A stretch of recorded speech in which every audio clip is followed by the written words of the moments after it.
Welcome to the Instigators Hockey Show. That's Chris Kotsopoulos. I'm Paulie D. Welcome to the program.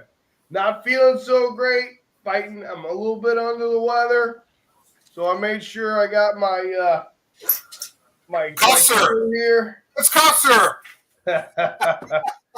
So I don't know if you can see the Ranger emblem there. I think you could just see it. Yeah, I wonder where you got those from. This was a gift from my good friend Chris Kotsopoulos. Only problem is one of them was broke when they mailed it to me. One of them is broken. So the only person who ever drinks out of this glass is me. And then, I got the old-fashioned Italian hot toddy behind it. So a little bit of Bailey's in there, some tea.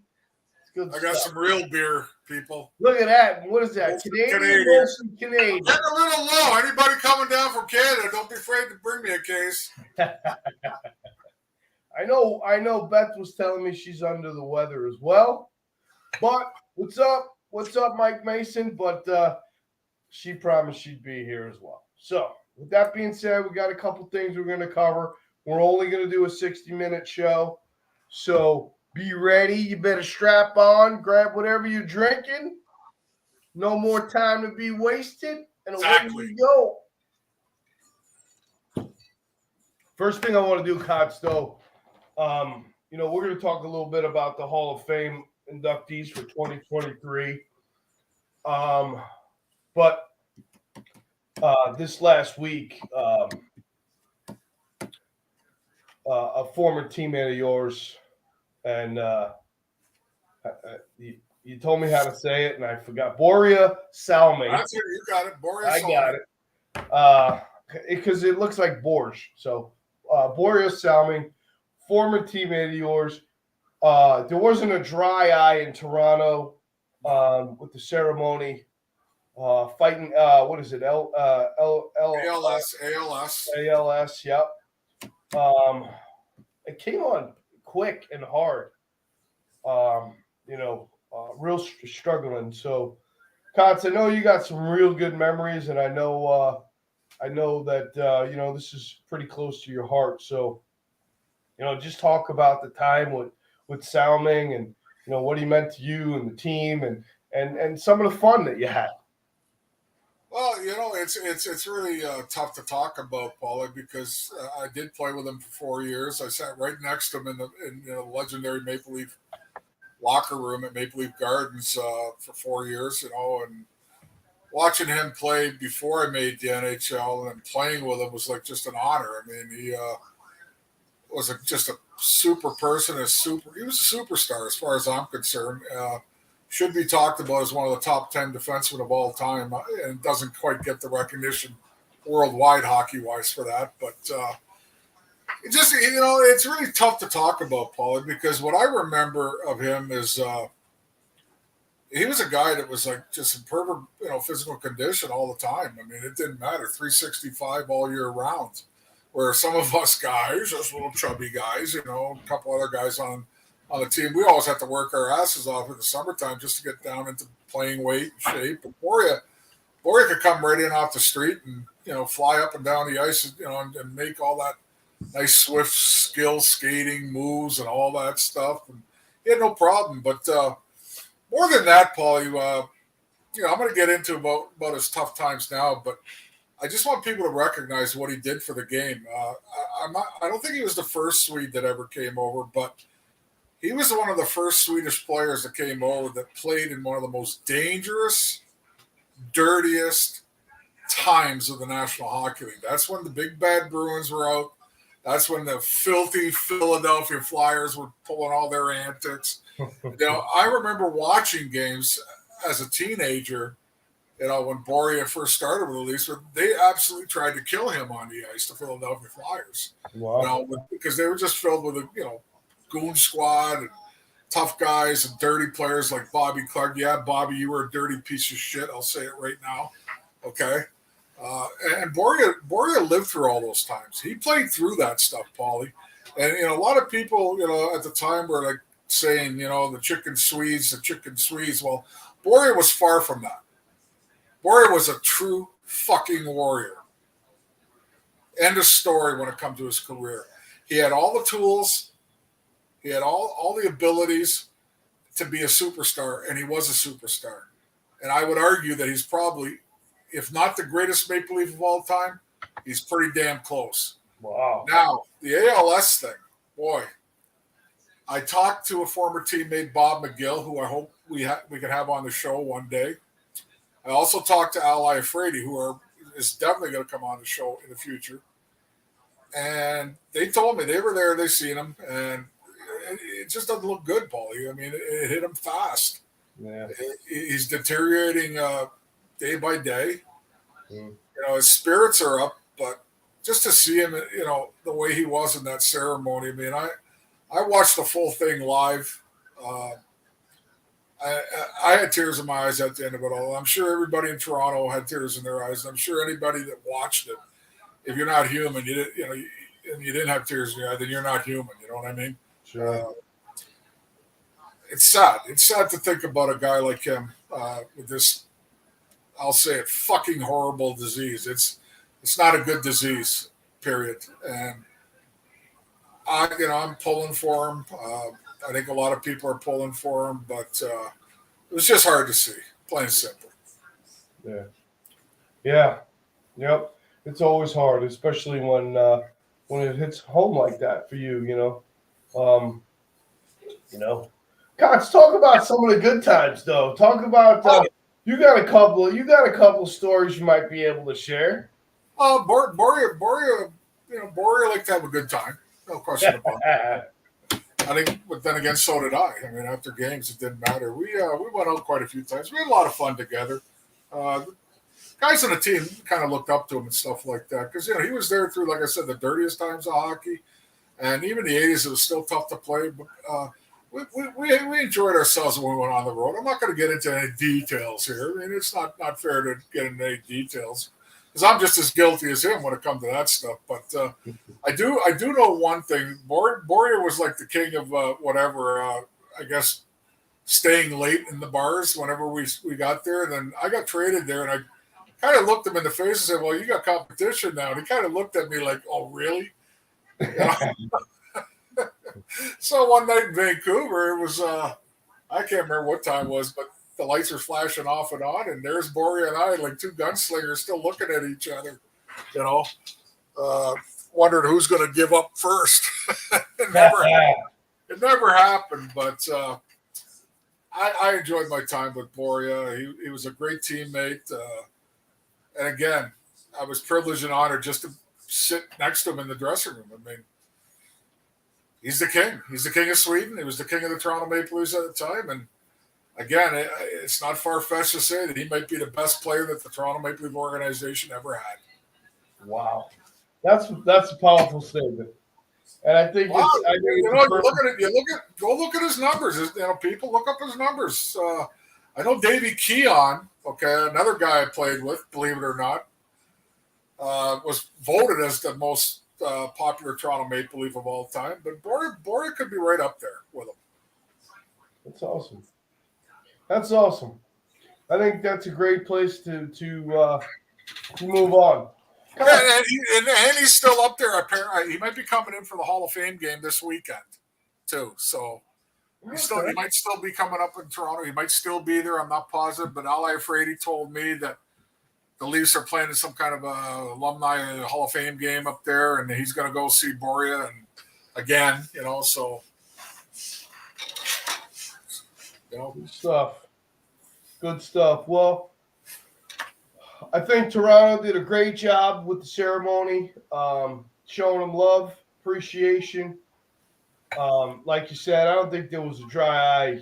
To be honest, I don't think there was a dry eye watching that or being involved in it at all. So I do really appreciate the things, that the world of hockey does. They really do love. They love their athletes, and they do a good job. So it's one thing I will tell you is that hockey players are a different breed of athlete for the most part. and excuse me if you're tuning in late.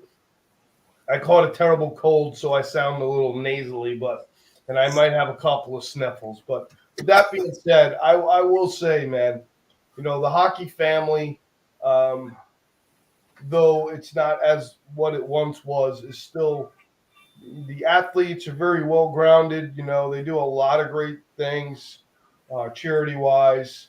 One of my favorite things is Garden of Dreams, and just so many different things that you see in the world of hockey, and then of course, the love of their own and the appreciation of.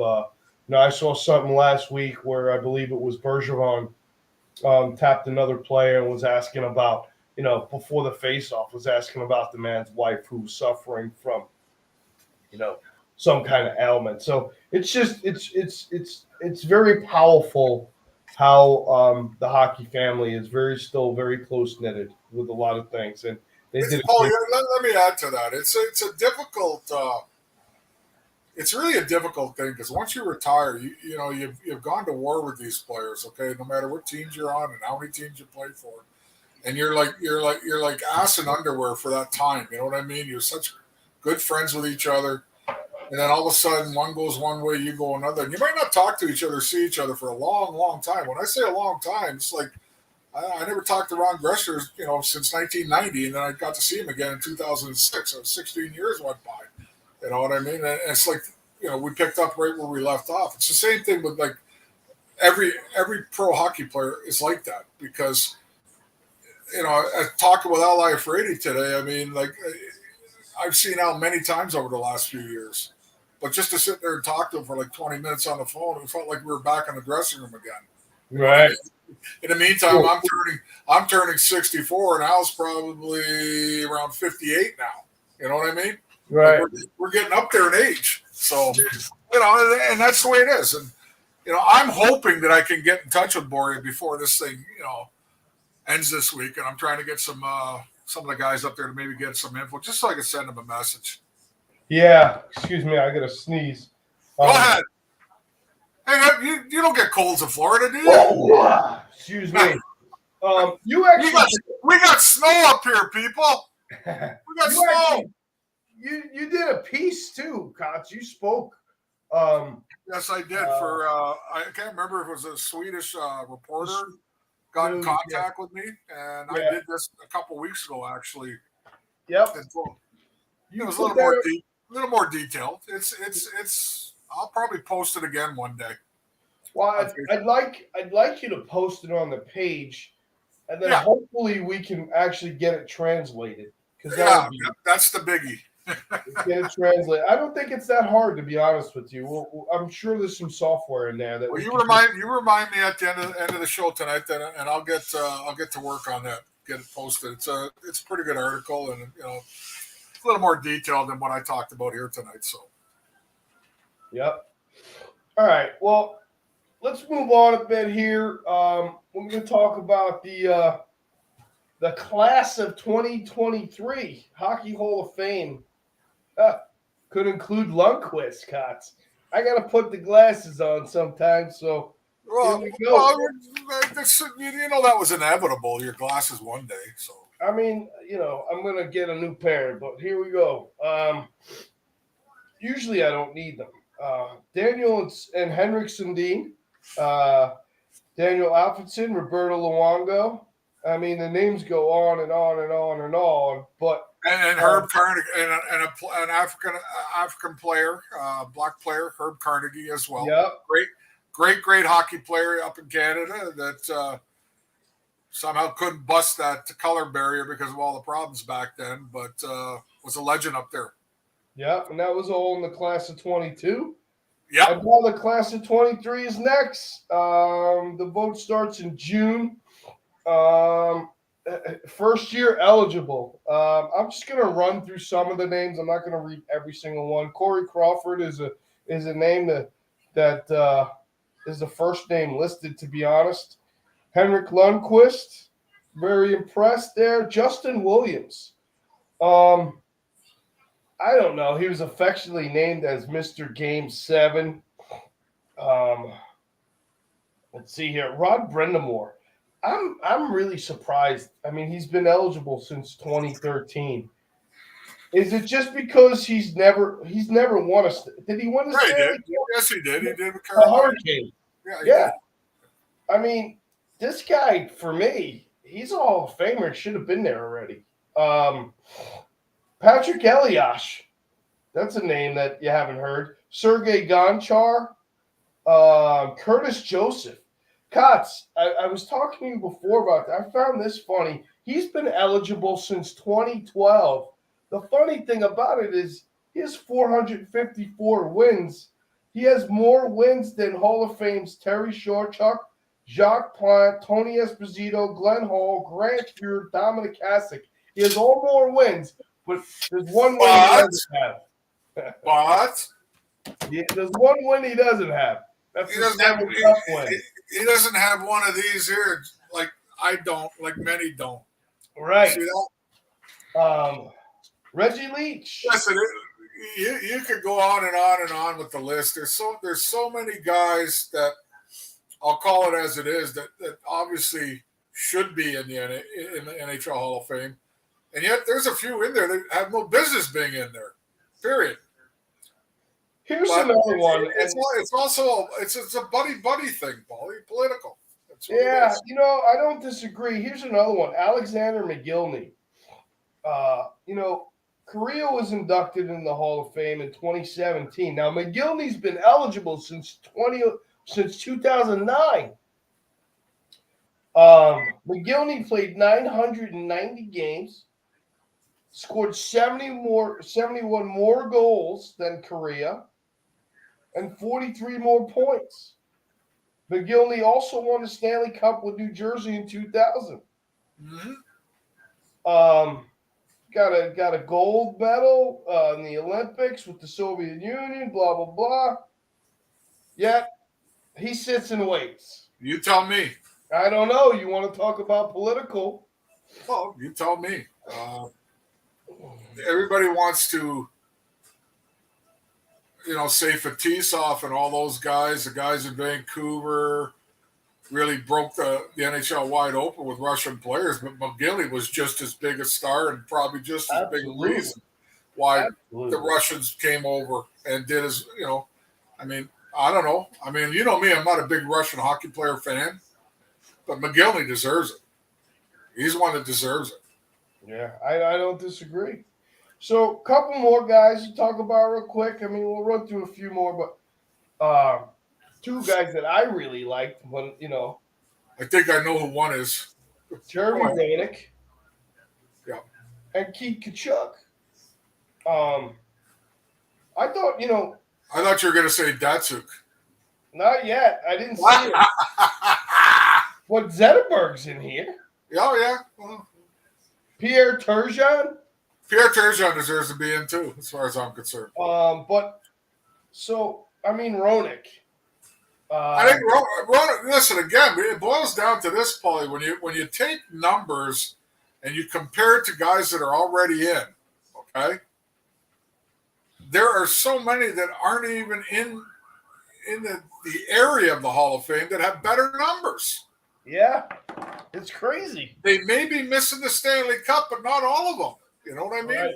There's plenty of guys in the Hall of Fame without a Stanley Cup. I think Roenick should be in, but I think, he didn't play the political part right because he's very soft-spoken, outspoken like me, says what he wants to say. When he was working for NBC and whoever else he was working for, he said a lot of things there that this world today can't handle.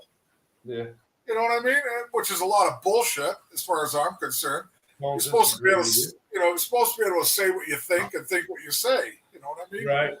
Instead of lying to the people. But, and I think that's probably hurt Jeremy a little bit. I think he's worthy of being in the National Hockey League Hall of Fame. But I also think Pat Verbeek should be in. The guy won a Stanley Cup. Yeah. He's the only guy in the NHL to have 1,000 points and 3,000 minutes in penalties. Ever. You know what I mean? I don't get it, Paulie. Rick Middleton's another one that they keep. How do you miss Rick Middleton? One of the most electrifying players throughout the mid-'70s all the way through the '80s. How do you miss this guy?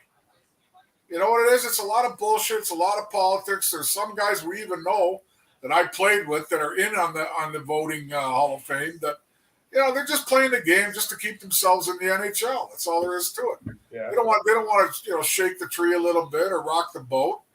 So they're going to agree with each other. Oh, we'll put this guy. We'll put this guy. But we can't have that guy yet. I think the standards. You and I have discussed this before, and you guys can all say what you want on the side here in the chats. I think the standards of Hall of Fame in all sports has been downgraded, personally. In other words, it's easier to let guys in now than actually what they did. Were they a game breaker, Paulie? Did they win a lot? Were they kings of this particular statistic? You know what I mean? That's been thrown out of the window now. You know what I mean? Because some could argue now, like the Sedins, they had a great career. I'm not going to disagree with that. But they didn't win shit other than a couple scoring titles. They didn't win a Stanley Cup. They were supposed to win year after year for about a 3-year span with that great coach, Alain Vigneault. Remember? Well, weren't they supposed to win? Weren't they odds-on favorite every year? Yeah, no doubt. They didn't win. No doubt. Same thing with Robert Luongo was a great goaltender, but if you're going to put him in, why is Curtis Joseph not in? Right. I don't disagree. You understand what I'm saying here? Absolutely. Totally agree with you. Well, Daniel Alfredson, great right winger. No question about it. Basically Ottawa's franchise. So I kind of get that.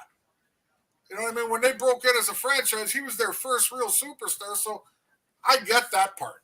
Okay? Yeah. But I'm just, if you're going to compare, they're going to have to make another wing on the Hall of Fame. But I don't the standards at.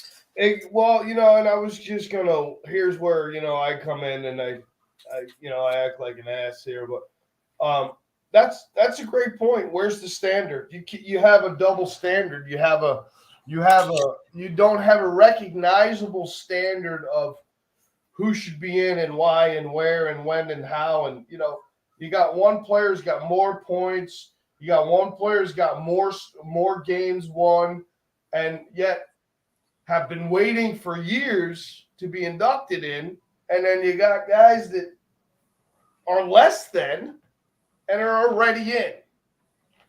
So if you don't have a standard or a level, how do we judge? You and I are defending the guys that aren't in more than we are defending the guys that got in. Right? That's the way I'm looking at this. Listen, good for these guys that got in. Congratulations to them. I mean, you obviously deserved it because people picked you. But, again, if you name all the guys the present-day guys that got in today or yesterday or whatever it was, none of them won a Stanley Cup, period. Right. So what happened to that? Oh, you got to win a Stanley Cup thing. Oh, well, that didn't count this time. In the meantime, Pierre Turgeon, McGillney, Pat Verbeek, Rick Middleton. Pat Verbeek won a Stanley Cup.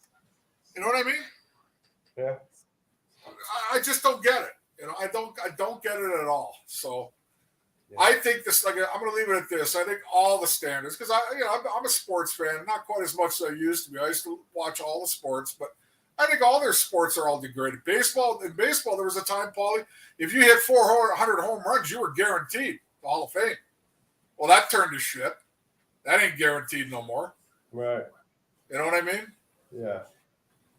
So it's dumbfounding how Alexander McGillney's not in there. What? What's that? All right. I said it's dumbfounding how McGillney's not in there and so many other. Well, McGillney and Verbeek and Middleton. I can go on. There's a couple more that should be in. You know what I mean? Like I said, yep. We could pick probably at least a dozen more players that should be, and then we could probably find another 10 after that. It's just I don't know what the standards are anymore. Is it? Well, we got to. Like in Vancouver's situation, it's going to be interesting to find out how many actual Hall of Famers came out of the Vancouver organization now. Right. I can't think of any until now. Yeah. Maybe I'm wrong. But. Well, is Pavel Bure in the Hall of Fame? No, yeah, I think he is, but he didn't just play in Vancouver the whole time either. Yeah. No. Played with the Rangers, played with Florida, played everywhere. Well, I tell you, tonight we're going to do a lot of Ranger stuff. I'll tell you that right now. But we're going to move into almost a half hour in already. We're going to move into who's hot and who's not. And this is the fun stuff. So tonight, Kasi and I are going to go at it. So you guys are going to like this, especially if you're a Ranger fan. We're going to talk about the pluses and the minuses of the players and who we agree upon is better than they are and maybe not, or whatever the case may be is. I got my phone on. If you want to shoot me a text, if you have a question, I'll be happy to try to answer them and put them on the show. Obviously, Beth, if you're getting anything along the lines of Messenger or whatever, again, we're going to be ending at 9:00. Both Beth and I are under the weather, so which really doesn't mean much, but we'll do this. Other than me having to cough every once in a while and sniff. You need some more. You need some more cough medicine. That's what you need.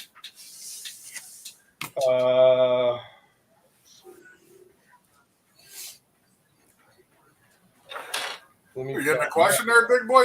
While you're taking your time, I'll have another drink. Okay. Yeah, I actually got to refill my cough syrup here in a minute. Getting light. All right, so here we go. The last thing I want to do is who's hot and who's not. So obviously we'll talk about Cots. I tell you, the point getters right now.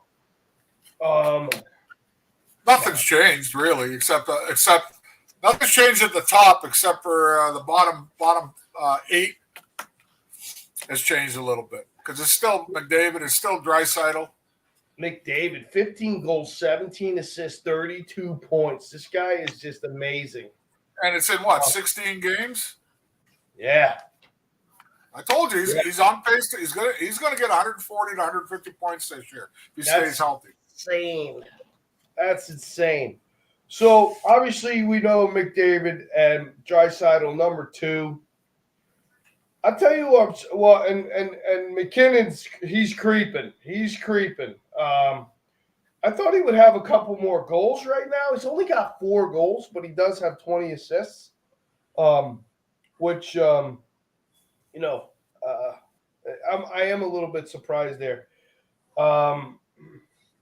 But I did want to talk about Erik Karlsson, Cots. 22 points. This is a guy who kind of thought was fading out of the picture. And, yeah, you're correct on that. And he's in the he's in the top 10. Sorry, Barry, I got Broadway Joe's shirt on. Okay, like it's snowing here today. I don't turn the heat up in the house, and I'm not wearing a fucking t-shirt. Okay. Oh, they're giving you a hard time because they don't have a shirt on. Oh, I'm gonna wait for when I get the hoodie. When I get the hoodie Instigator t-shirt, I'll wear it. Have your shirt on. Yes, Kotzi's gonna buy the hoodie. He's gotta buy the hoodie. As long as they got it in like 3X, maybe 4. But Kotz, so I mean, go get back to that there. I mean that. Erik Karlsson, there's something to be said about that, man. I mean, this is a guy, I'm not sure of his age, but he's got to be 35. No, he's not that old yet. No? No. Beth will find out for me. She's been I don't think he's that old yet. I don't think he's that old yet. But it's funny you mentioned that you brought him up because I read an article today where management, I think Mike Greer runs that team in San Jose now, right? Yeah. He's listening to offers. I think he's listening. Yeah, they're listening to offers on this guy. And he might be somebody that a team that's right on the cusp of where they think they can win a Stanley Cup. But you're probably going to have to pay for him right now because he's kind of reinvigorated his career. You're right, Paulie. When he was in Ottawa, he was a stud. I mean, I remember watching him play the Rangers. He played great against the Rangers. He played great against just about everybody he played against when he was with Ottawa. Then he kind of like, I don't know what happened, signed a big contract, grew the long hair, became a beach bum out in California, and he kind of like you didn't really hear much from him. But this year he's picked it up again. He's shown that he's still able to do it. You know what he did years ago offensively, and he might be a big pickup for somebody towards the end. And and San Jose is really in a rebuild because they got rid of everybody. Yeah. They don't have Brett Burns anymore. They don't have this guy anymore. They don't have anybody anymore. So, Well, I mean, how much is a team willing to pay for him, though? That's the question. And how much he's making big money too. So, oh, look at Bet's not even paying attention. What was the question? Oh, how old is Erik Karlsson? I don't think he's 35. That seems a little old, but I think he might be around 30, 31. Bet's on it. All right. All right. Well, I mean, let's move on. There's other things to talk about. Oh, hold it now. What do you think? You think he's going to get moved or not? Yeah, I don't. I mean, it's a little early to make any trades, but I mean, if I was Greer, think about it. If he's a hot commodity right now, his stock is high right now. Oh yeah. It's a great place to start in a rebuild or grab a draft pick somewhere, or I mean, I don't think they have plans on going too far this year. And if his stock is so high, I am curious of his age, but just like anything else, man, you want to buy low and sell high, and I think at this time right now, Karlsson's worth is up there. So I think once you hit the 20 to 25 game mark, if his numbers are still there, he's in the top 10. I mean, it's something to look at for teams. See, the problem, though, Paulie, with the salary cap these days, though, is which team can fit him in. Right now, the New York Rangers can't fit anybody in except for maybe $1.5 million. And the Rangers don't need an. I'm just giving an example. Yeah. An example. Where does he fit in cap wise? You know what I mean? Well, I mean, I don't know the cap for everybody, but I mean, his stock is high, so I would definitely. I think Greer will move him by game. I would. I don't know if he will, but I would, because I think he's going to be moved. It's just a matter of when. Yeah, exactly. Is there any particular player you want to talk about? I mean, do you want to talk about McDavid? You want to talk about someone down here lower at what about Jack Eichel? Well, he's finally doing something that we all thought he would do. Yeah. I mean, to me, he had a tumultuous situation in Buffalo, and I think part of that is because of him. Personally. Yeah, absolutely. He wasn't exactly the, poster boy. Cared. He didn't show that he cared for the Buffalo Sabres, I think, at any time at all. Personally, that's what I think.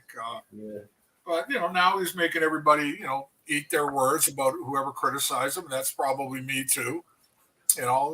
He's doing well in Vegas, and he better damn well because they gave a hell of a lot up for him.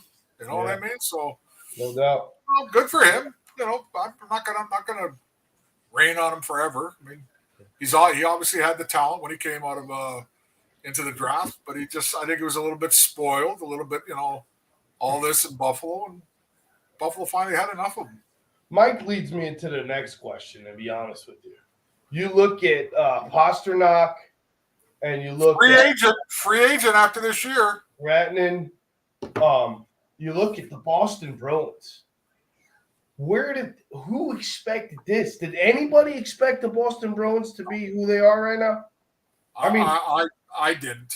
Was there any guru out there that was like, "Oh, Boston's going to be better than everyone had thought"? Because, I mean, Mike, you make a great point. Rantanen's third, Pasternak's fourth. Well, Rantanen's in Colorado.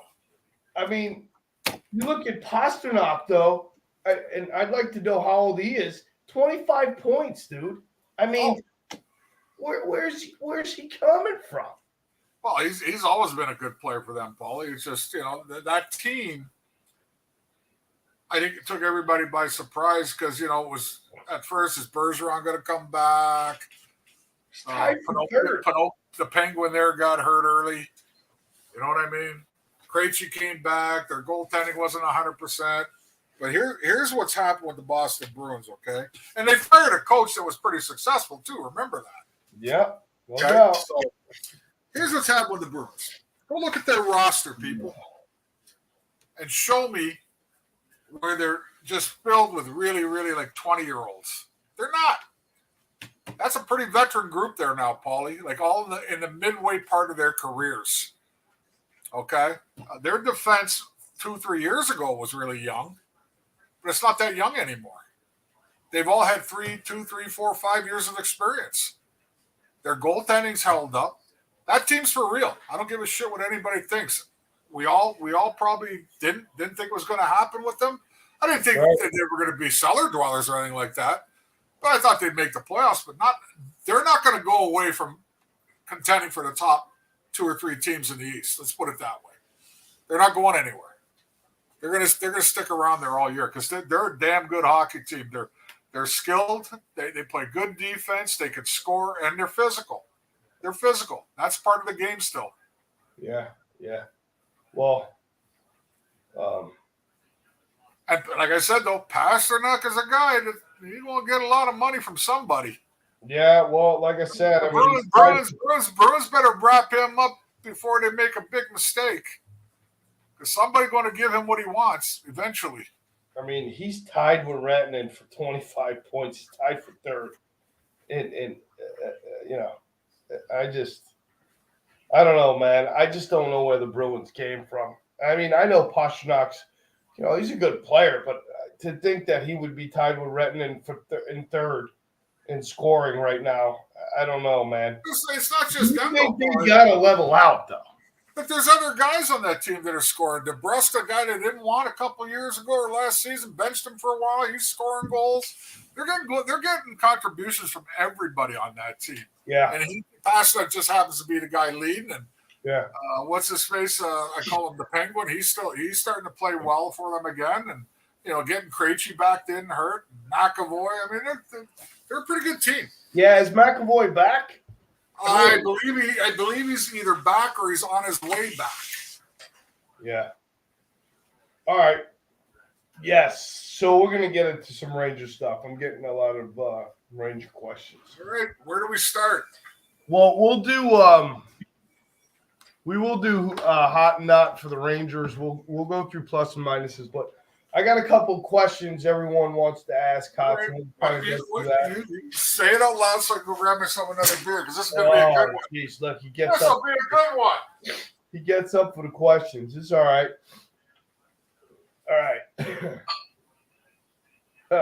Oh, Nicky boy. Kotze's going to go ape shit with this. Watch this. What's that? And away we go. All right, here's your question, Kotz. What areas on the team, if any, should the Rangers look to improve on? And if so, are there any players in particular that Kotze would like to see in a Rangers uniform? Oh. That's a good question, Nick. So you got a bunch of answers for this. This is a multiple answer question. Well, sure, I'd like to see Connor McDavid in Cale Makar, another guy backing up Adam Fox. I mean, yeah, well, I'll do the first part first. Let's start here. What areas, Kotz? Well, I think their defensive structure right now is not very good. I don't think they play their own zone as good as they did last year. And, and this year, let's call it what it is. Shesterkin's been good, been really good, but not great like he was last year. So he's not bailing them out in those situations. Their defensive play has really, really been inconsistent as far as I'm concerned. That means that your defensemen and your forwards are not picking up the right guys in the zone. They're either looking at the puck and letting a guy alone in front of the net, okay? Like it happened the other night. When they lost the game to Nashville, okay? 3 guys looking at the puck, they let the guy slip out in front of the net. I mean, you don't need 3 guys looking at the puck. That's one of their biggest inconsistencies right now. Their second biggest inconsistency, I think, is the lack of physical play from their defense. I really do. You got to make these guys earn the puck in your own zone. And when I say earn it, I want them to have a little fear when they go in the corner. They're going to get hit, and they're going to get hit hard. Right. And right now, there's a couple guys that have the size out there, but they're not really using it. And Trouba's struggling right now, but Keandre Miller hasn't hit a person in like weeks. Okay, as far as I'm concerned, you got to hit somebody once in a while when you're 6'4", 220 pounds, or they're going to take advantage of you when they go in the corner. And I think that's hurt his game a little bit. So, players I'd like to see. I mean, yeah, there'd be a ton of guys. God, that's a good question. So, yeah, I mean, it's pretty obvious. It's pretty obvious. So we're gonna expand on this. I got a bunch of questions too coming up. I do want to expand on this because it was going to be a topic of the show anyway. So Kasi covers that side of it, and I have to say, and I've been saying this for weeks, and I've noticed that they do it sometimes, but it's not consistent enough. The area I'd like to see change that I think is detrimental, I think it's imperative to change, is the team has got to shoot the puck more and stop constantly looking for the pretty pass across the mouth, for one. For two, if this team, the other night, Carpenter scored a garbage goal. You got to score garbage goals, and you got to have the threat of going to the net with the puck. The goalie can't always think that he's going to be going across ice to make the save, and the players can't, if the players are always are playing man-to-man, and Cots, we should get into X's and O's probably soon, but my point is this. If you continually show the team that you're not going to take the shot, that you're not, guys start to get lazy, like Kotze says, you'll see a lot more attempted stick checks instead of actually taking the body. Guys got to run the net. If you look at Phoenix, right, or whatever they are right now, Arizona, Phoenix, whatever you want to call them, the other night, the one thing I got to tell you, and it's the same thing with Nashville, they drive to the net. They do ugly things in the blue paint. They're making contact with the goaltender, and if they're not making contact with the goaltender's constantly having to look around them. I really think the Rangers have to open up. If you notice, Sammy Blais got moved up in the last game. I think he got moved up. They actually put him on a second power play. They need that body in front. They need guys going into the net with the puck and looking for rebounds. Take the shot not to score all the time, but for a smart rebound. And they're not doing that. Everyone's trying to pick a corner. Everyone's trying to score on the first shot, which is great when you have those options, but you have to make the team and the goaltender think they're going to come to the net, and they don't do that as much as they possibly could. And maybe it's because of size, but guys like Sammy Blais, that's how he made his career. Not that he has this big career, but that's how he made his name in St. Louis. And that's why he made a difference in St. Louis. He took the body and he went to the net. The guy's hands are terrible, but you got to play. You got to get in the blue paint a little bit more, man. And you got to take shots for rebounds, not always to score goals, but for rebounds. So that's the area I'd like to see change. No, I don't disagree with you on that. I think if you notice some of the games in the past few weeks, especially on the power play, how teams are attacking the player with the puck now because they realize that they're trying to make that beautiful European artwork goal, okay, which I can't stand personally. I've been telling you this for about 10, 12 years now. Yeah, exactly. You know what I mean? That's what the Europeans did when they came over here. They made North American players believe that that's the only fucking way to score. Okay? Right. But it's not. It's not the only way. Now, that being said, I'm not an idiot. I watch the games, and when it works, boy, is it beautiful. But it doesn't work all the time. When it's not working all the time, there's only one other way to do it. Get the shots on goal, crash the net, create havoc in front of the net, beat the shit out of the goaltender a little bit, knock the defenseman around a little bit. and who knows what happens. Okay, but here's another thing that when we talk about shooting, that I've noticed a lot this year from the Rangers, and this happens periodically almost every year with the Rangers, but this year it's happening a lot. When they do get a chance to shoot, there are guys going to the net, but guess what happens? They miss the net and it goes all the way out. Because you're trying to pick a corner. Exactly. You're trying to get too cute with it. And the next thing you know, you got 2 or 3 guys trapped. Next thing you know, it's a 3-on-2 rush going the other way. You got to use your brain here. If it's an angle shot from the left side of the boards, why are you trying to go far side corner with a hard wrist shot or a hard slap shot, knowing that if you miss, chances are it's getting out. Ring around the fucking boards. Exactly. You know what I mean? So if you fire to the middle of the net or the short side, better chance of it being stopped by the goalie or at least staying in the zone for a while. But that's how it is these days, Paulie. Instead of trying to get the shot on goal and create the havoc, create the destruction in front of the net, we're going to try and pick the corner from 40 or 50 feet. That don't work. I got to be honest with you. You just got me fired up thinking about something because I see this more times than I'd like to admit or like, especially with the Rangers. I don't understand this. I don't understand this to save my life. When you're shorthanded and you get an offensive opportunity, if you don't get the puck on fucking net and make the goaltender hold the puck, I'm benching you because you're stupid. That's just typical one. That's I don't get it. I don't get it. Like you said, how many times I've seen guys coming down, they miss the net, it rings around the boards. Now they're in deep and they're shorthanded. Like, what are you doing? I totally agree. Hockey. It's I call IQ, Paulie.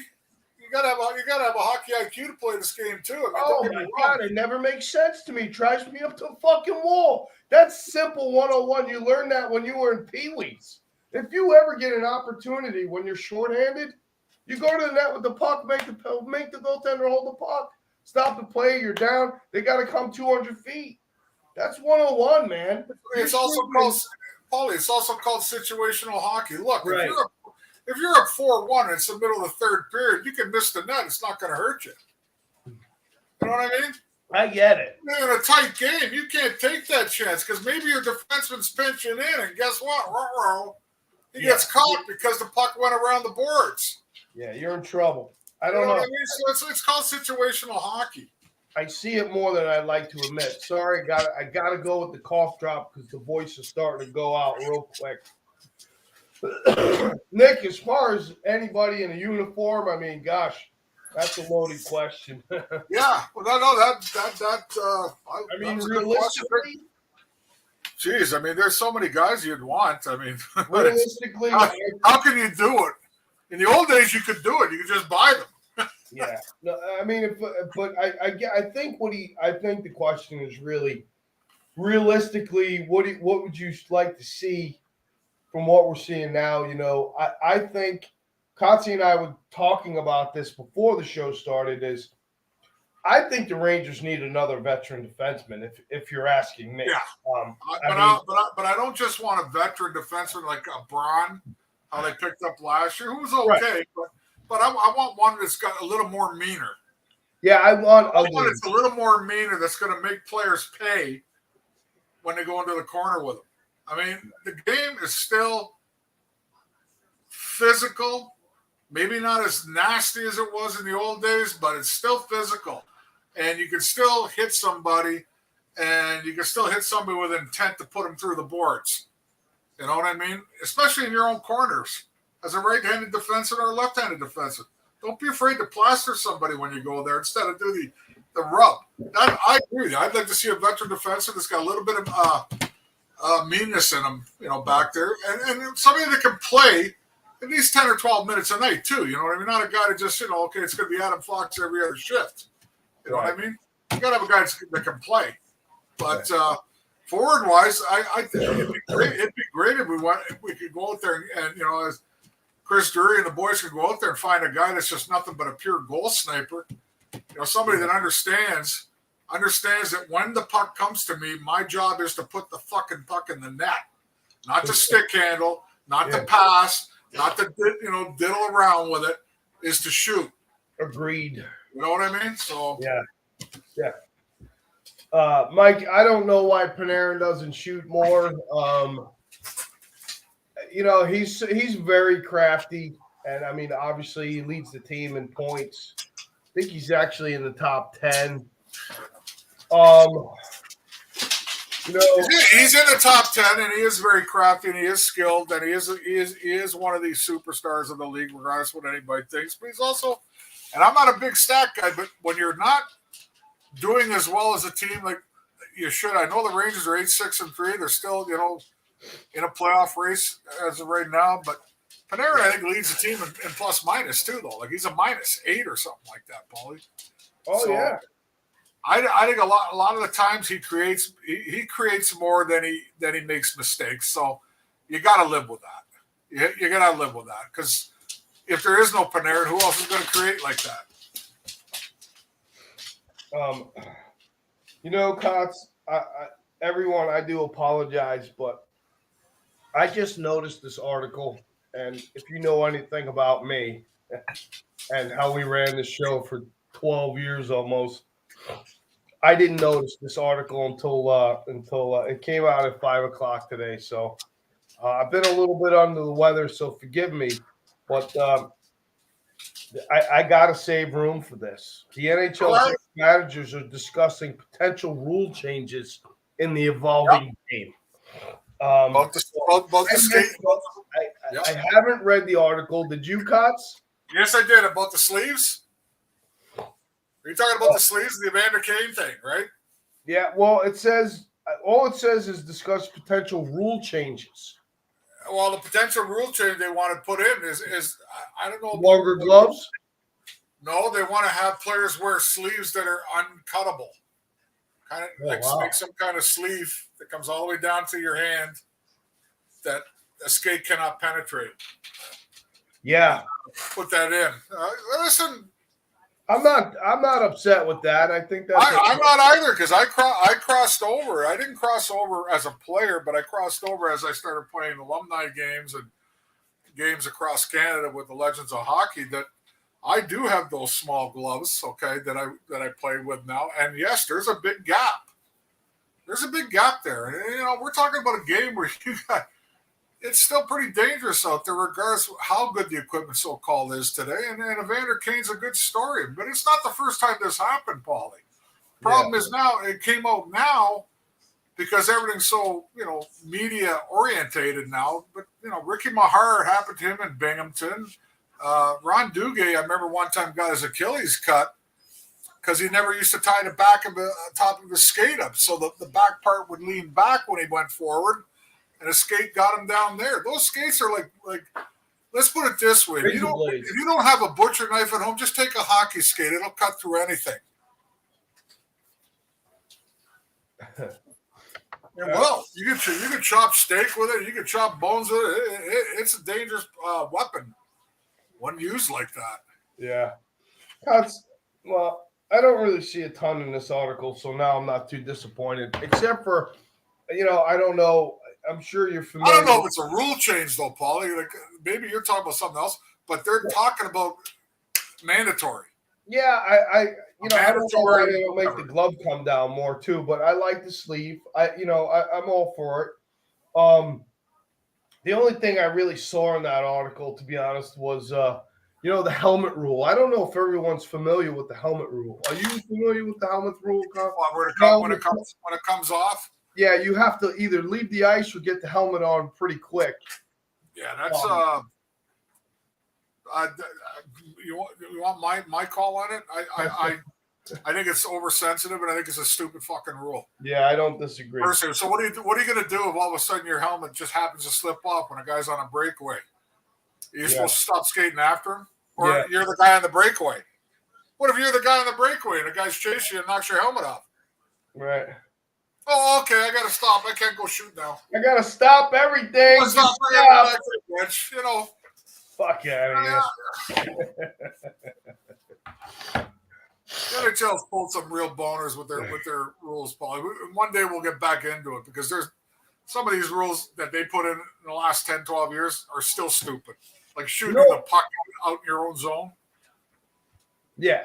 Well, I want to interrupt you really quick. Unfortunately, No, it's 9:25, and I still haven't said fuck shit in that yet. Shit business.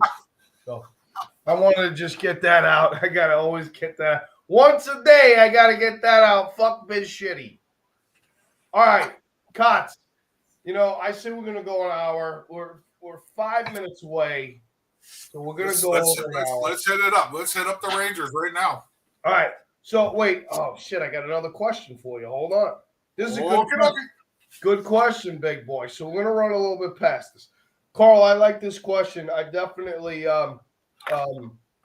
it's funny too because Kotze and I spoke about this before the show. We usually talk to each other for about an hour before the show, but excuse me. Do you think Gallant plays Reeves based on opponent? Question mark. And do you think he needs to be active on the playoff roster for protection? Or is it more important to play skilled players in the playoffs?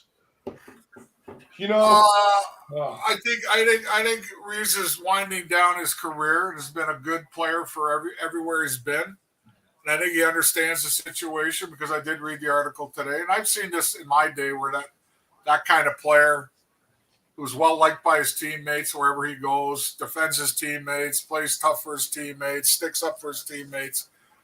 He's at that point now where he will be used still. He will be used. There's going to be certain teams that the Rangers play that have just a little bit more physical force than they'd like.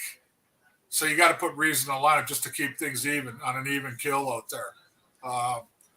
When it comes to the playoffs these days, well, I don't know about you, but it's not like it was in the old days when I played. I'm not sure you need those kind of guys in the playoffs anymore because you really don't see the gloves dropping. You don't see the 5-on-5 or the 2-on-2 scraps anymore like you did back in the day. I mean, if anybody wants to get revisited, they can just go look back at the Edmonton Oilers Calgary Wars of the 80s. I mean, those guys fought every game in the playoffs. You know what I mean? So we're talking centuries ago, but I think Reeves has been a good addition to the Rangers, and I don't think you need to get rid of him. I think people that are calling for him to be replaced are full of shit. Personally, you need that guy. The players play better around when he's in the lineup. They play with less fear. Let's put it that way. I'm not going to say they play better because we all know that hasn't happened. They play with less fear, knowing that he's there to protect them in case anybody takes liberties with them. Yeah. So, I feel like Reeves can contribute on the fourth line with his physical play too, though. And I know, the addition, we didn't see Sammy Blais last year, and I guess that's why we saw more of Ryan Reeves. But because Blais, I mean, the guy takes the body, and when he hits with intent. He knocks people on their ass, man. And I love that. He goes to the boards hard. He open that wherever he can get you, he's going to get you. Well, last year, I thought Reeves played a good fourth line. I don't know. What did he play? 5 minutes a game, 7 minutes? No, he played. Actually, I looked at the article today. He played almost 10 minutes plus a game last year, Molly. So, I mean, and, he this year he's dropped down to like the 5-6 minute mark when he's in the line.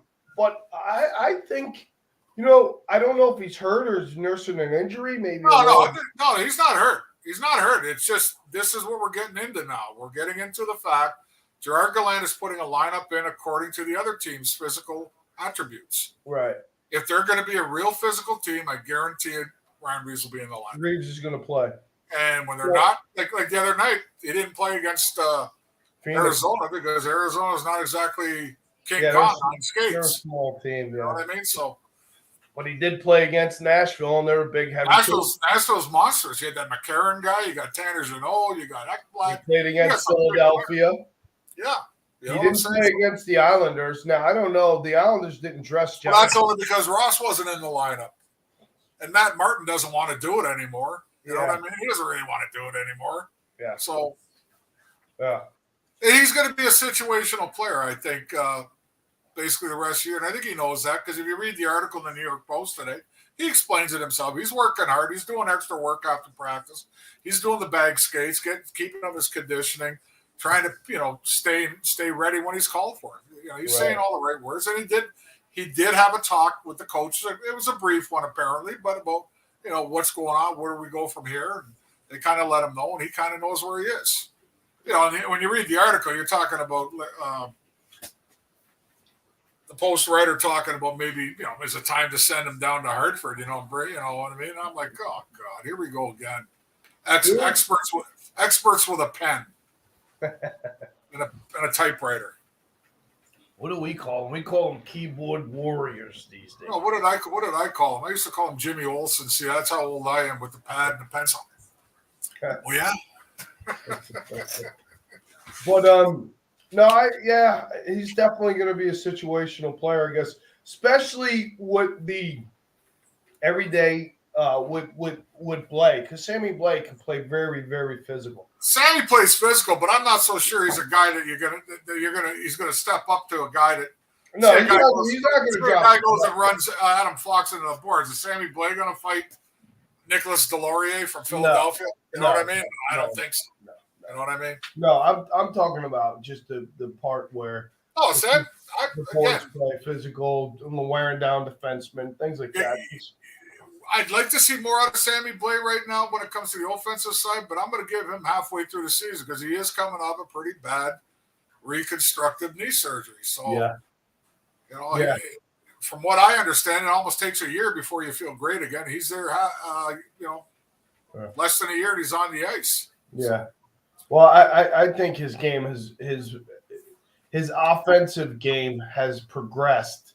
They did put him on a second unit the other night, which I liked because I know that he has an offensive upside, and the Ranger fans haven't seen that, but he does.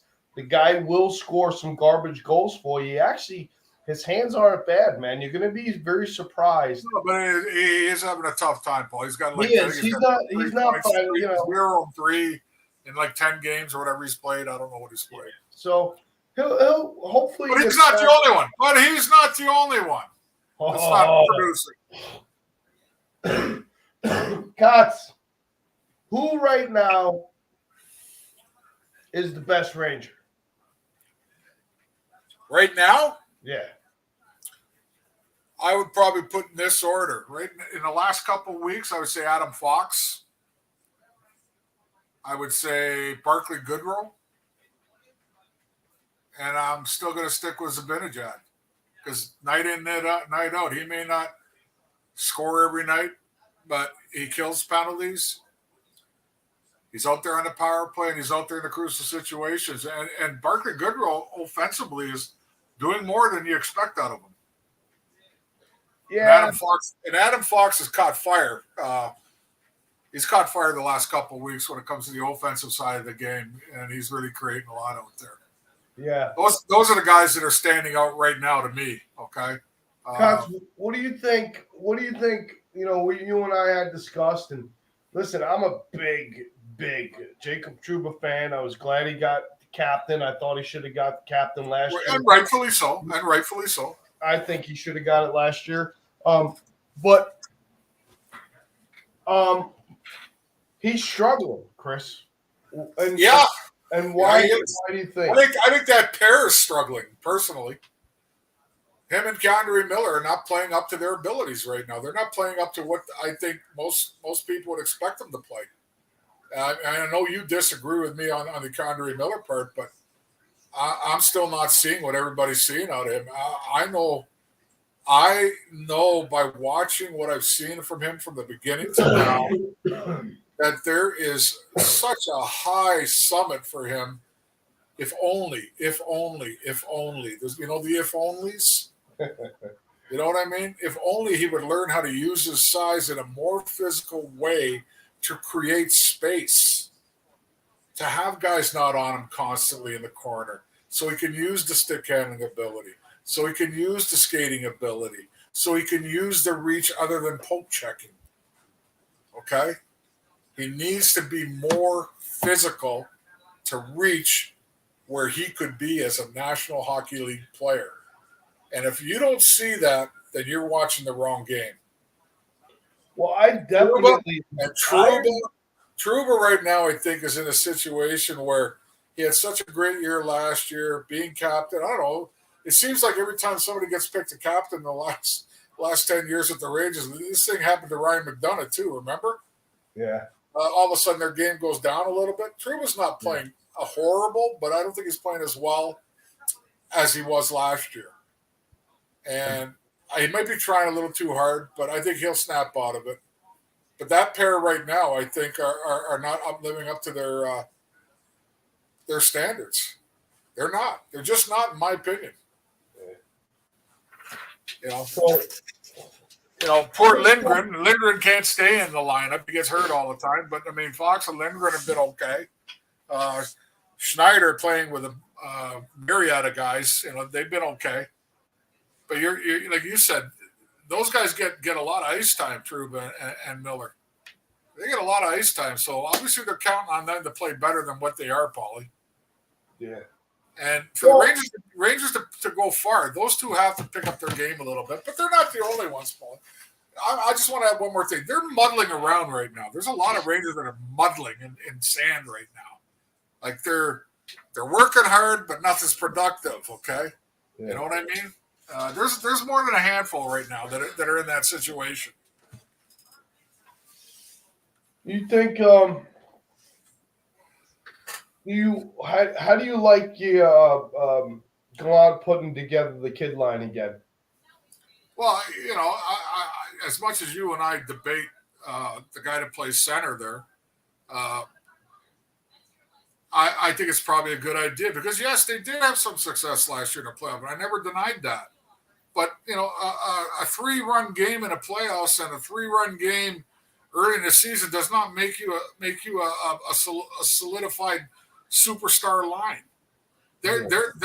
I'm finding Kako has improved his game, but in the last week or so or two, not really. It's kind of flattened out again.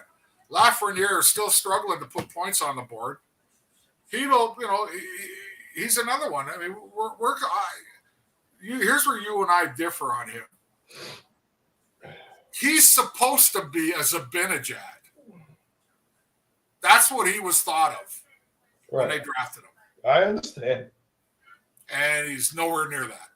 No, he's not. And maybe by them putting them back together and letting them play a stretch of 10, 15 games together, maybe they will finally, they'll click. They'll learn each other's intricacies and habits and all that stuff that it takes for a line to gel. I'm not going to be overly critical of that. I think it's probably a good thing for the Rangers right now to keep them together. But don't break them up after 2 games because that's not enough time to get any kind of vibe going. Yeah, with the line. Yeah. No, I agree. As far as that line goes, I'll be honest with you. I mean, there's no doubt, and you and I talked about this last show, and we've talked about it. If you haven't seen a vast improvement in Kako, his courage, his confidence, and his strength. Really, I've noticed that this year is a lot stronger than he was in years past. He's not afraid to carry the puck. He's not afraid of going to some of the areas now, and much more control. So. No, Paulie, we talked about it last year. You're absolutely spot on that one. Even though he hasn't really scored, I think, in about 8 or 9 games, believe it or not. Yeah. He hasn't scored a goal. But you notice him. But what he's doing this year that he hasn't done early in his career is he's able to hold on to the puck now. Yep. And not lose the puck. Yep. He's able to move it around and go up to the top of the blue line, come back, roll him around like a McDavid, like a Matthews, like all the. I'm not comparing them to them then, but that's how these guys control the puck. Right. And he's able to do that a little bit more now than he did in the previous years. Yeah. I'm just, again, he's struggling right now to put the puck in the net. Lafreniere is struggling to put the puck in the net. They're both working hard, okay? Now, Hedl Another problem with Hedo's, like, stay healthy. Like, Yeah. can you not break down every 5 games? Yeah. No, I do agree with. So one thing that concerns me is his physical conditioning, and um, And it's the same thing with Kratsov. Okay, yeah, he's had 4, we'll call them ailments, in 10 games so far with the Rangers this year. yeah. I mean, How do you proceed to get better when you can't stay in the lineup because something went wrong? I got a boo boo. Yeah. You know, I'm being honest here. I mean, the last one apparently was a dentist thing, Paulie. He missed 2 games because of something to do with his teeth. Shit, Yeah. when you lost teeth in my day, or you got your teeth knocked out, or Put a little gauze in there and get out on the ice. you might have got it pulled right there in the middle of the room, and then went right back out on the ice. Or if not, the next game you were in. Yeah. We gotta get Smitty on the show, Cots. Talk about we'll have to have a little chat with him. Like I said, we got Big Al. Al's locked in. We just don't know when. Big Al Iafrate. We're gonna find out for real who had the hardest shot in Toronto. Look at this, Carl. He'll deny it. So, was that Carl? Yeah, you said this last week or 2 weeks ago, I think, and it has been a concern of yours because you said, Schneider was really good last year. This year, he's not very noticeable like he was, Cots. What's happening there? Well, he's basically the third pair. Okay, so he's not getting the ice time because the other 4 guys are playing more. He also doesn't have a consistent partner anymore either. He's not playing the physical game that you wanted to see, that you thought. No, but he does nail guys more than the biggest guy back there. Keandre Miller. Oh, without a doubt. Oh my God! He hasn't had a consistent pairing. I mean, he had Lundqvist for a while. He had he's had Hijack. He's had Keandre Miller. He's had it's hard. It's not easy to play with like a roulette of players. Yeah, they don't know their tendencies, But I don't think he's played. I don't think he's played up. I don't think he's improved like I thought he would, but right. I don't think he's playing bad. Let's put it that way. No, I don't think he's playing bad, but I haven't seen an improvement, which I'm surprised because he really was. But again, that's what this is what we're boiling down to, Paulie. The next step is not there for Keandre Miller right now. The next step hasn't improved on Filipino. The next step hasn't improved on Lafreniere. Right. The next step really hasn't improved on Kakwa either when you think about it. The next steps that you're hoping these young guys would learn, right? They kind of flattened out. Yep. The expectations, I think, were a little higher. Yep. Everybody, management, coaching, players, everything. Fans. Yeah. And I don't think the younger guys are pulling their end of the deal. So the pressures all are on the other guys, the Zibanejad, the Panarin's, the Kreiders, the this, the that. If they don't do it, we're screwed. Yep. That's what happens in pro sports. When you're looking for that projection, okay, this is year 3 of a guy, or year 4 of a guy, or year 2 of a guy. And in Hito's case, year 6. You're waiting for what? He's got to throw that in there. Well, I got to because he's in year 6. He's not in 6 months. It's not 6 weeks. It's not 6 games. It's year 6. He's not where he should be. I don't disagree. I'm not just picking on him. I'm talking about right now. Well, what do you do? You got Zibanejad busting his ass every game, regardless of what people think, yes or no. He's busting his ass every game. Panarin trying to create this, create that. Kreider going through some, troubles, and yet he's still got 7 or 8 goals. Think about it. Yeah. Okay. Yeah. And Adam Fox is doing his thing again. He was struggling early too, remember? But he's doing his thing again. And I'm looking at that lower tier, the second, third, fourth tier guys that are all considered the youth of the team to take that next step forward. Well, they haven't really. They really haven't. Tots, I get questions about Lafreniere probably on the daily. And you said something I don't know if you said this off or on the air, but this was something that you said that really kind of struck a chord with me. And I was like, shit, that's that could be scary. You said, because I had asked you, I said, listen, I like Lafreniere's game. I mean, like you said, he's putting in the work. It looks like he's putting in the work. But he's definitely not offensively where we would have expected him, like you said, to be. No. But last week you had said to me, and I don't know if you said it on the show or privately, you said it's kind of where you expected him to be. Like you're not expecting too much more. Well, I'm expecting a little more productivity on the offense, but I think, that label of the first overall draft choice, right, which every scout in the league put on him, okay? Right. Every so-called hockey person put on him I think they were all expecting a guy that's going to be a 75 to 100-point guy year in, year out. I don't know if that's going to happen. It may still. I don't know. But I see enough of his game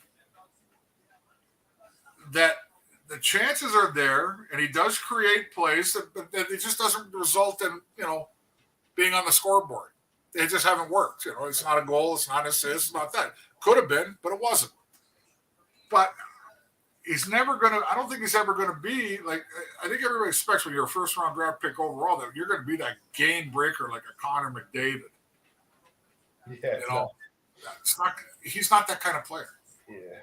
He doesn't have the explosive speed like those guys do.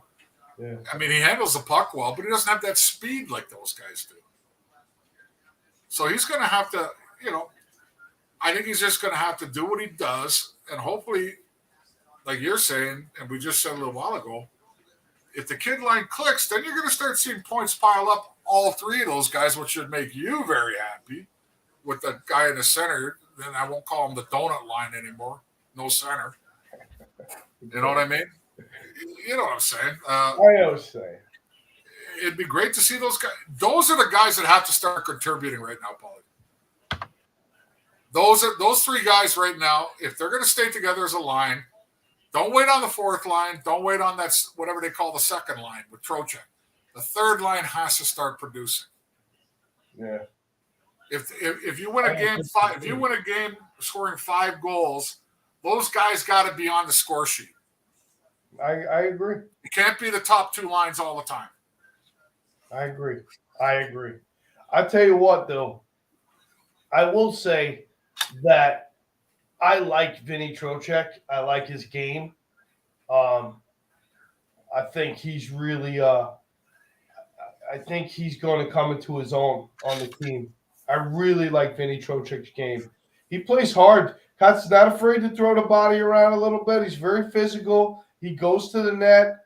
I mean, he wins big face-offs.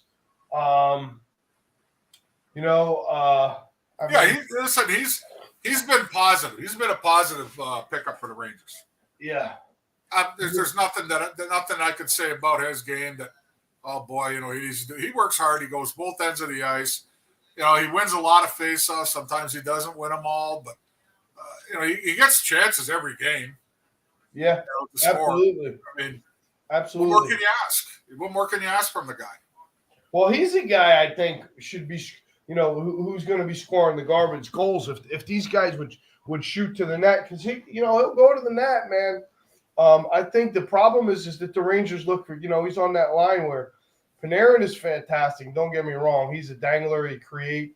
But, I think just sometimes with Vinny going to the net and Panarin is to just shoot the fucking puck and let him try to pounce on a rebound, man. Instead of always finding the corner. But, what do we – they didn't hit the 20-game mark. What are they at? Like they're 8-6-3. So they're currently in the 7th spot playoff wise. They're in a playoff spot. So after 25, when they hit the 25 game mark, they should be pretty comfortable with one another, I would imagine, Cots. Well, they should be comfortable with each other by now. When does Drury start looking to see where the improvements have to be made, or do you have to wait until you hit 30, 35? Well, I think he'll start looking at any kind of improvement when he looks at the standings and goes, "Oh, we're not a lock right now." Yeah, that's that.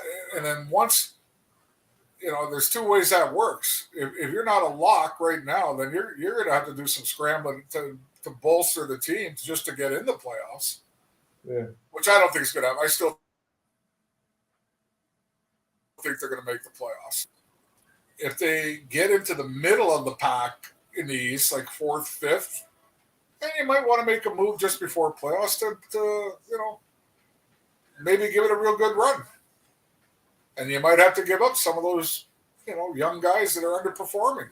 Yeah, I don't disagree. I think the keys, guys. I think if we were to wrap this up real quick, I think the keys Kotze's brought. I think that we discussed tonight was, I think that the kid line is instrumental in where the Rangers go. Much like Kotze said, because if you look at Zibanejad, he's working his ass off. Panarin's doing everything he can to try to create. He's a very creative player. Trocheck has been a real good pickup. Like you said there, Matt, he plays hard every night. He does a lot of the little things right. He wins big faceoffs. He goes to the net. He can create offense. He takes the body.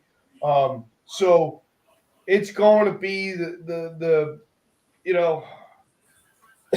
I know you said I know we're seeing a little bit more from Barclay Goodrow, but I don't know. I think that third line, they're either going to have to really pick up the game here in the next 5 or 6 games. They're going to have to start contributing and making a name for themselves as the kid line again, or it's time to get Sammy Blais moved up and mix those guys up and see what happens. And then, like you said, it might be time to move someone like Hedl.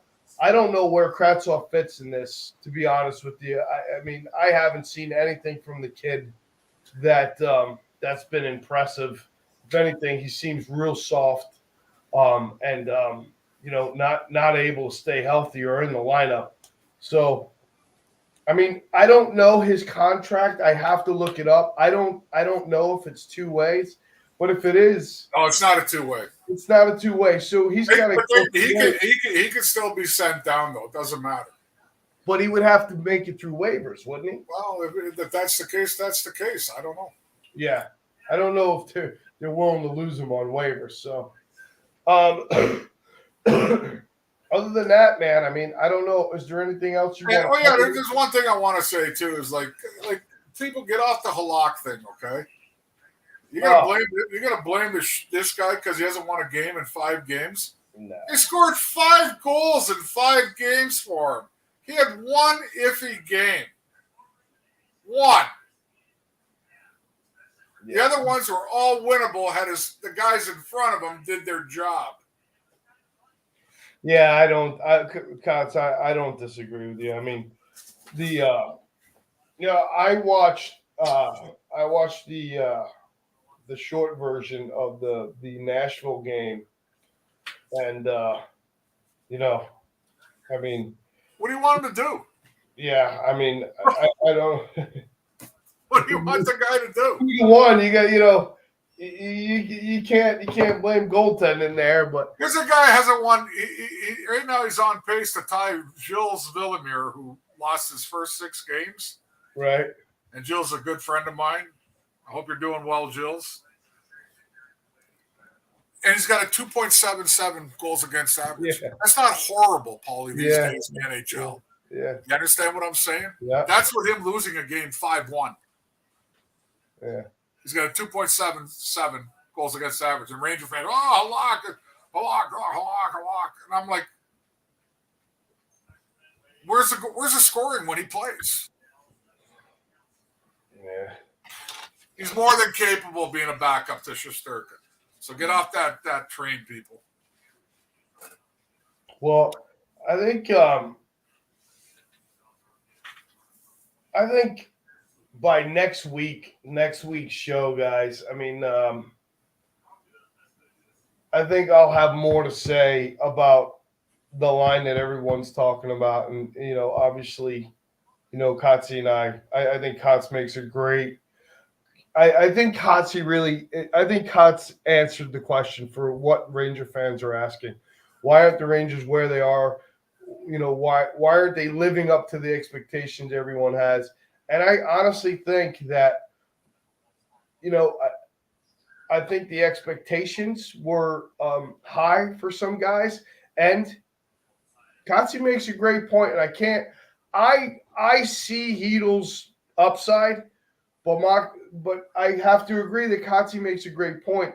You're waiting so long, and how much longer can you wait? But we see that, you see that in Heedle. Hopefully, we're not going to see that with Lafreniere. I don't see, and everyone says it to me. They ask me all the time.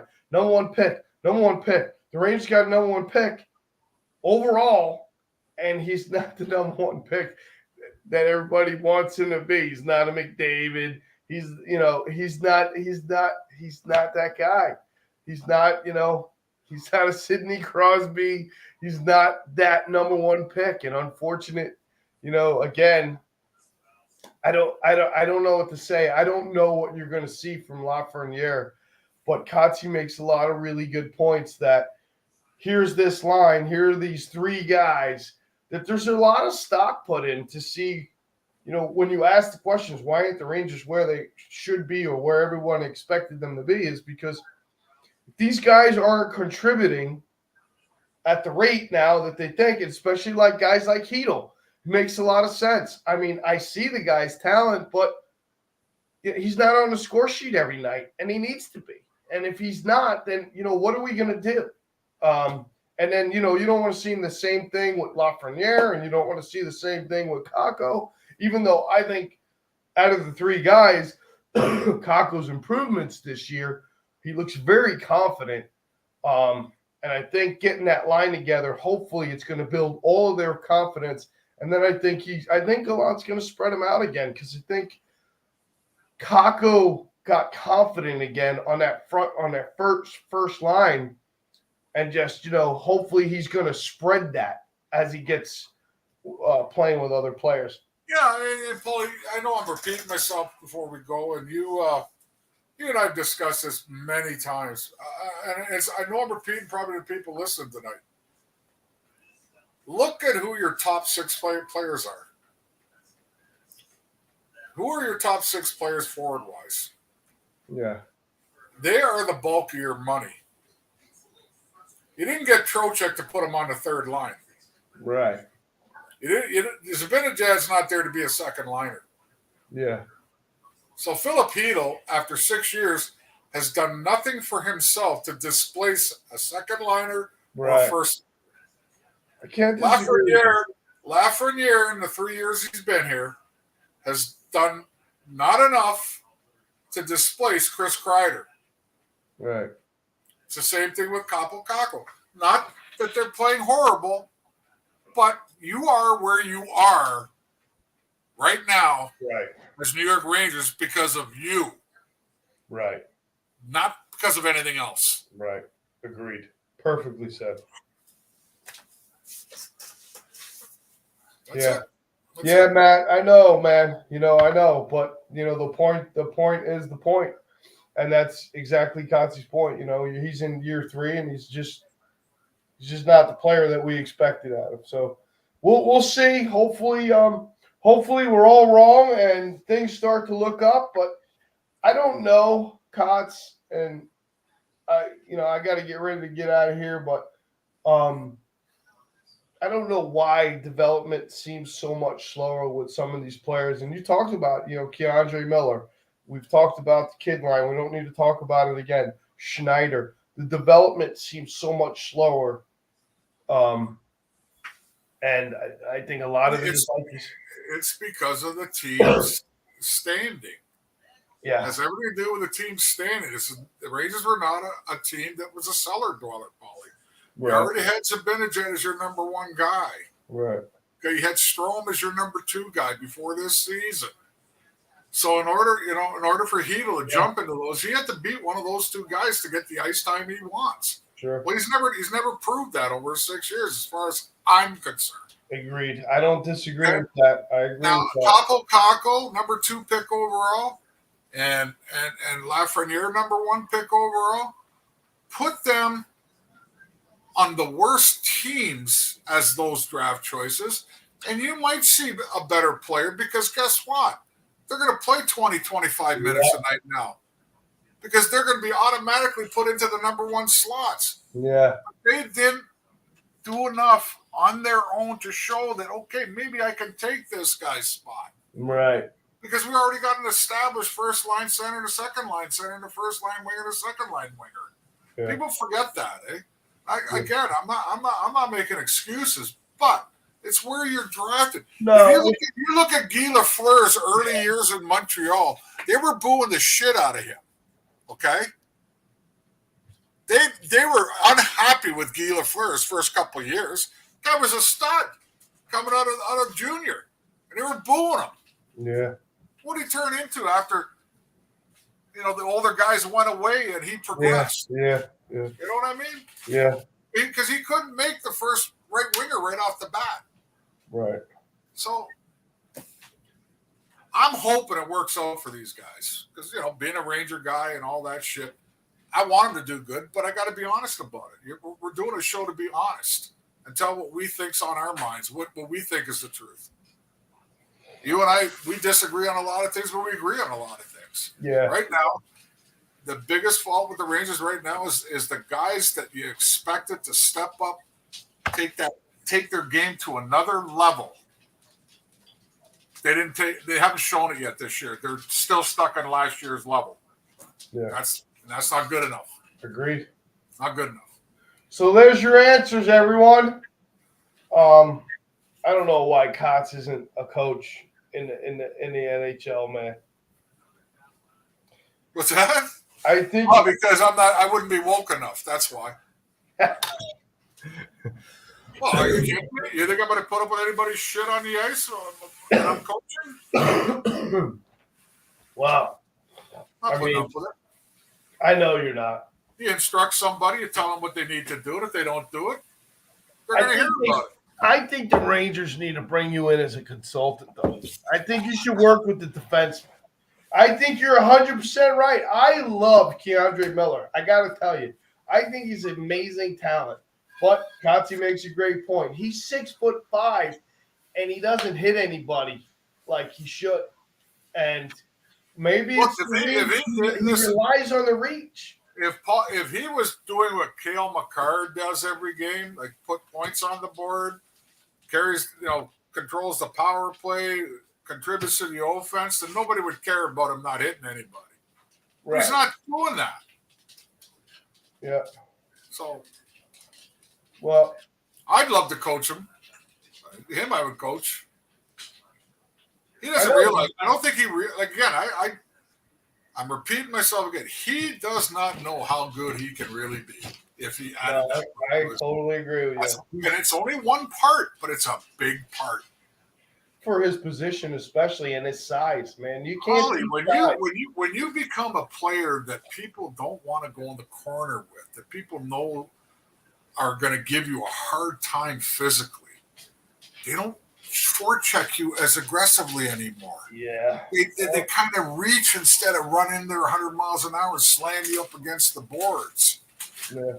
When you react in a mean, violent way towards these guys, slowly but surely it goes around the league. That, you know what? He's as strong as an ox, and he'll give it to you if you take liberties with him. Right. And each player hears that. We hear that in the dressing room. We know about all that shit. Which guy to mess with, which guy not to mess with. Why do you think I keep going back to Chris Pronger? Pronger was not like a overly super skilled player. boy, was he fucking mean and dirty. So how did he get all those points? How did he get all that room to do what he did? He made people scared to come near him. Yeah. And when you're 6'4", 6'5", 220 pounds, it's not that hard to do. Yeah. Just go out and do it. Yeah. Plain as I wish. I mean, can you imagine Lindgren at 6'4", 220? Yeah. I'm just saying that if he ever learns and understands that, everything he does that you love talent-wise will be so much more up there. It'll be way up there. But until that happens, Paulie, I think you're going to see a guy that's just the way he is. Yeah. I can't disagree with you. I mean, the kid's playing 22, 23 minutes a game. Can you imagine? You know what? There was listen. I didn't have the skating ability. There was games I played in Toronto that I played over 20 minutes a game. 22. Does that make me a fucking great player? That doesn't mean shit. That means that I was out there in a defensive situation. That's all. That's all that meant. Yeah. Okay. I just wish he would act a little bit more tough in the corner. I don't disagree. When they do a little scrum around, you're the biggest guy there. Take control of that scrum. Yeah. You know what I mean? Let people know that you're not to be fucked with. You're not going to touch my goaltender. I'm going to take you in the corner. I'm going to make you pay for every time you come in here, challenging me. When he learns, if he ever learns that, I think the sky's the limit with him. Yeah, no doubt. But if he doesn't learn that, how does that happen, though, Kotz? How do you get through to this kid? Is it just because of today's game? And they're like, you're doing a great job. You're fine. Somebody telling him, dude, you got to take the body. Like, I think a lot of it has to do with the way the world is today, too. I don't think he's ever been told. I don't think he's ever been benched. I don't think he's ever been told that, hey, I need you to play physical or you're not going to play. You know? You can't do that today to these guys. They're so much more sensitive than in my era and even the era after me. They're so much more sensitive to that shit. And you as a coach, that's why I could never coach, Paulie. Don't think that Gerard Gallant wants to lambast a few fucking guys and make the paint peel off the wall about some guy's performances. But if that ever got out to the media, the woke fucking media and the woke people in this world will go nuts with it. He shouldn't be coaching. You can't talk to people like that. You know what I mean? This is what we got today. Wait a minute. John Tortorella's got a job. And he's also been fired a few times, hasn't he? He doesn't hold his mouth. But he hasn't been fired a few times, hasn't he? Yeah. Well, you understand what I'm saying here? Gallant's moved around too. I'm just giving you an example, though. You can't do that. I gave you that example years ago of a former New York Ranger that I played against that got fired from his junior A job because he put his hand on a defenseman's shoulder and pulled him and said something to him mean during a game. The kid complained to his mom. His mom complained to the owner of the team. That coach got fired because of that. Wow. So you tell me. You can't do that these days, Paul. You can't do it out in public anymore. Listen, Tortorella's Tortorella. The thing about Tortorella is he'll face it in public, though. See, Tortorella will go to the media and say, yeah, that's what I fucking said. What do you care? You know what I mean? Where a lot of guys don't have the balls to do that. I'm just saying. I would love to see Condrey Miller just wake up one day, be as miserable as he can possibly be, and go out and just absolutely destroy somebody with a body check. When I say destroy, lay him out, knock him out cold, take the fucking suspension for a game or two, whatever. And then you know what? The next game, that other guy's coming down the board. He did it once. He might do it again. Just like they did with Chris Pronger. And if that happens, if that ever happens with those guys, I'm telling you, I know this is the truth. If that ever fucking clicks in his head and he goes out and establishes that kind of real estate, I call it, where this is mine, don't enter, his game will just explode, Paulie. But until that happens, everybody's going to skate as hard as they can against him when the puck's in his corner.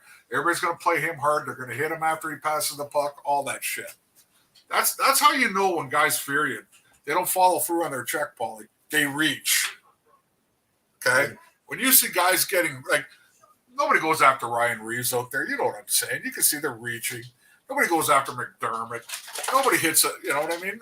You can see that because they have a little fear of these guys. It's like Barry Beck when he played. You know what I mean? Nobody went after Clark Gillies. Oh, I did, but like a dummy. You know what I mean? I'm just saying. You reach. You don't go for them. You reach for them. Yeah. That's the way it is. That's the Instigators hockey show. And go check out our merchandise. Oh, buddy. I got to get some people some answers about that. We have T-shirts. We have this. We have that. We'll post it up.